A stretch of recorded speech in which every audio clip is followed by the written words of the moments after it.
Hi, it's Chris again, bringing you part 2 of my Evolv Shift Build. Now first, I'd like to thank my new subscribers. You guys motivate me to create new content. Now onto the build. I'm glad to say that my modification to the case was a success. I made a hole in the side panel, mounted a fan and a grill right onto it, so that created more room on the inside over here, so I could put the larger Corsair H80i all-in-one. Now I wasn't able to run the fan off the video card itself. The port just didn't put out enough voltage, even at max RPM. So I connected the fan to the motherboard's chassis port and then added a thermal sensor and put it in contact with the radiator. Then I adjusted the fan curves to keep the GPU below 80C. Now the CPU is overclocked to 4.8 GHz. I know that's not a lot, but it's doing it at only 1.28 volts, which is pretty good, so I'm happy with that. And that's with the RAM overclocked to 3.5 GHz. Now with the EVGA all-in-one, the smaller one with only one fan, the CPU was hitting 92C. So is thermal throttling. Right now, with this setup, the CPU will hit a max of 80C and an average of about 70, so that's a lot better. Oh, I also removed this thing, which is a dust filter. It was up top over here, but it wasn't doing anything but restricting the exit airflow. There's positive pressure in this case, so there really shouldn't be any dust getting sucked in up top. It pulls in the air from the bottom. Now for a few tips for people that are going to build in this case. It comes with these two drive mounts. I suggest you just pull them out before you even start building in the case, because if you use them, you need to take them out anyway to put your drive in it. And if you don't use them, it gives you a little bit more room to work inside. Now about SATA cables. Some of them are straight, like this one. Some of them have a 90-degree bend in them, like this one. If you need to use the ones with a 90-degree, I suggest you put the 90-degree onto the motherboard, because if you put it on the drive, like this, it's not going to have the clearance to go flush onto the case. Like that. And you can't flip these things around the other direction. And now, here are some benchmarks.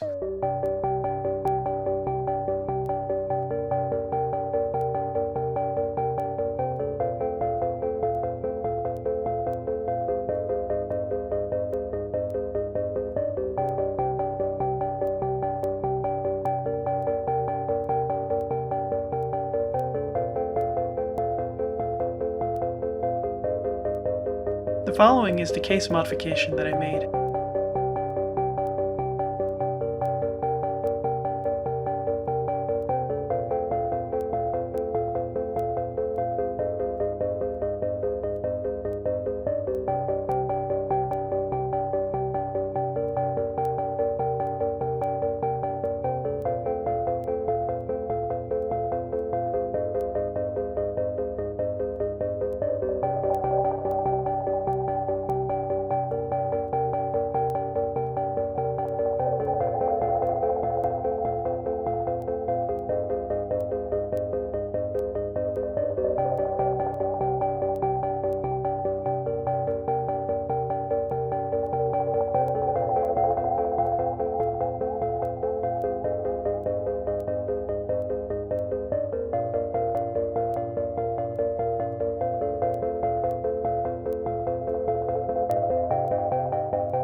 That's all for now. Thanks for watching.